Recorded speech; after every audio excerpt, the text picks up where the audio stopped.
Now, British Prime Minister Theresa May can breathe a sigh of relief. European Union leaders have approved her Brexit deal bill with the United Kingdom. There were those who said that reaching a Brexit agreement that worked for both sides was an impossible task.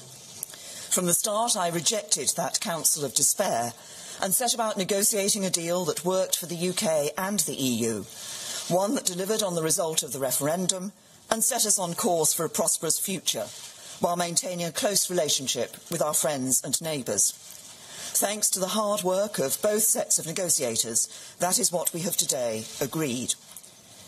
I want to take a few moments to speak directly to the British people and explain what this deal means. First, control of our borders. Not an emergency brake on free movement or a promise of greater transition controls in the future, but an end to the free movement of people in full once and for all. That is what this deal delivers.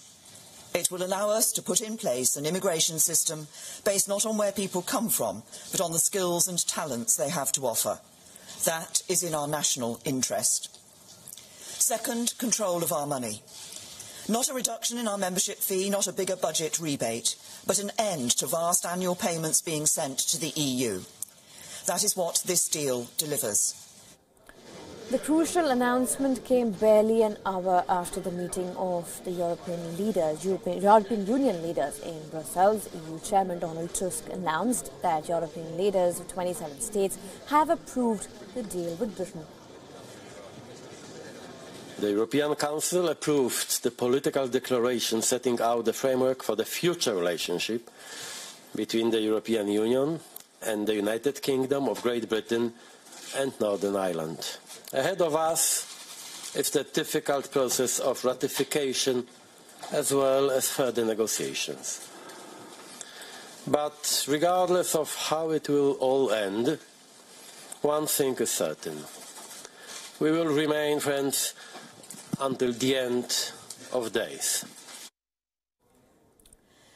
But the process of Britain's separation from the European Union is not over yet.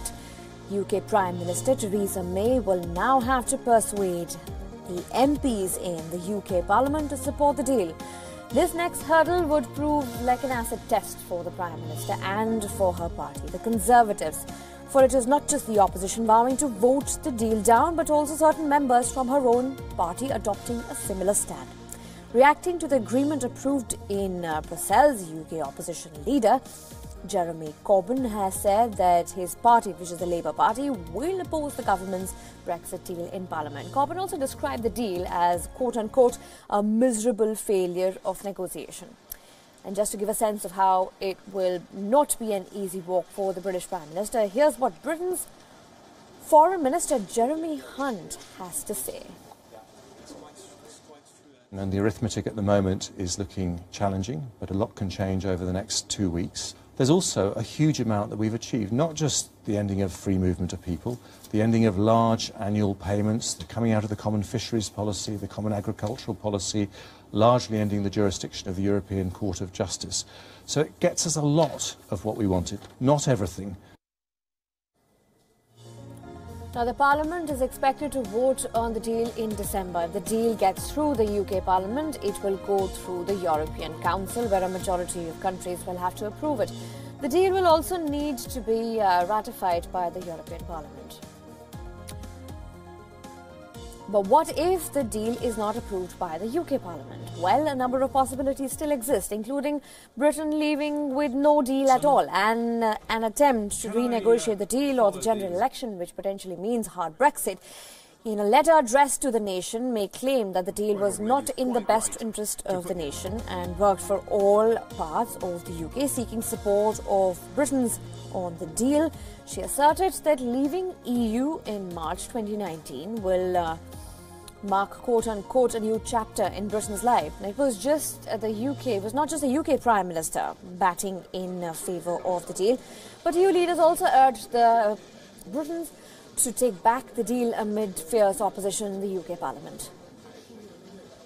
This is the best deal possible.